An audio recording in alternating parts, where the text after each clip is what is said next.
जी, देखिए हमें इन्फॉर्मेशन आई थी कि मैक्लियोडगंज बस स्टैंड के पास एक फॉरेनर लेडी वहाँ पे घूम रही थी।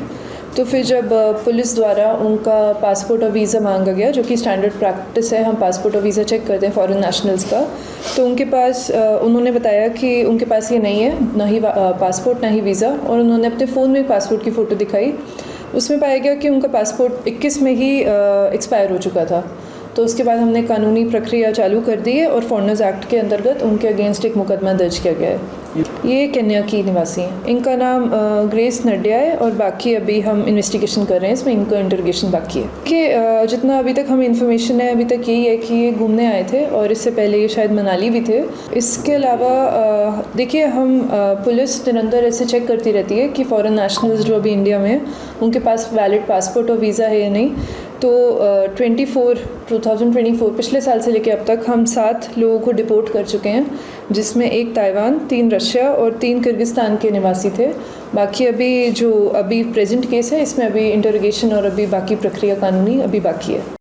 जी, देखिए हमें इन्फॉर्मेशन आई थी कि मैक्लियोडगंज बस स्टैंड के पास एक फॉरेनर लेडी वहाँ पे घूम रही थी। तो फिर जब पुलिस द्वारा उनका पासपोर्ट और वीज़ा मांगा गया, जो कि स्टैंडर्ड प्रैक्टिस है, हम पासपोर्ट और वीज़ा चेक करते हैं फॉरेन नेशनल्स का।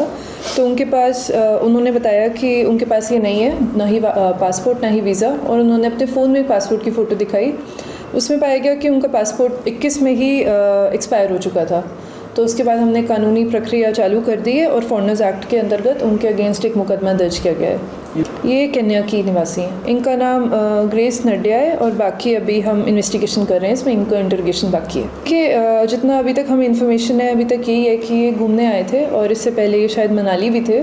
इसके अलावा देखिए हम पुलिस निरंतर ऐसे चेक करती रहती है कि फॉरेन नेशनल्स जो अभी इंडिया में हैं उनके पास वैलिड पासपोर्ट और वीज़ा है या नहीं।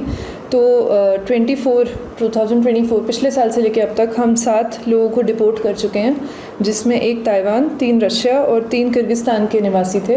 बाकी अभी प्रेजेंट केस है, इसमें अभी इंटरोगेशन और अभी बाकी प्रक्रिया कानूनी अभी बाकी है। जी, देखिए हमें इन्फॉर्मेशन आई थी कि मैक्लियोडगंज बस स्टैंड के पास एक फॉरेनर लेडी वहाँ पे घूम रही थी। तो फिर जब पुलिस द्वारा उनका पासपोर्ट और वीज़ा मांगा गया, जो कि स्टैंडर्ड प्रैक्टिस है, हम पासपोर्ट और वीज़ा चेक करते हैं फॉरेन नेशनल्स का। तो उनके पास उन्होंने बताया कि उनके पास ये नहीं है, ना ही पासपोर्ट ना ही वीज़ा, और उन्होंने अपने फ़ोन में पासपोर्ट की फ़ोटो दिखाई। उसमें पाया गया कि उनका पासपोर्ट 21 में ही एक्सपायर हो चुका था। तो उसके बाद हमने कानूनी प्रक्रिया चालू कर दी है और फॉरेनर्स एक्ट के अंतर्गत उनके अगेंस्ट एक मुकदमा दर्ज किया गया है। ये केन्या की निवासी हैं। इनका नाम ग्रेस नड्या है और बाकी अभी हम इन्वेस्टिगेशन कर रहे हैं, इसमें इनका इंटरोगेशन बाकी है। कि जितना अभी तक हमें इन्फॉर्मेशन है अभी तक यही है कि ये घूमने आए थे और इससे पहले ये शायद मनाली भी थे। इसके अलावा देखिए हम पुलिस निरंतर ऐसे चेक करती रहती है कि फॉरेन नेशनल्स जो अभी इंडिया में हैं उनके पास वैलिड पासपोर्ट और वीज़ा है या नहीं। तो 2024 पिछले साल से लेकर अब तक हम 7 लोगों को डिपोर्ट कर चुके हैं, जिसमें एक ताइवान, 3 रशिया और 3 किर्गिस्तान के निवासी थे।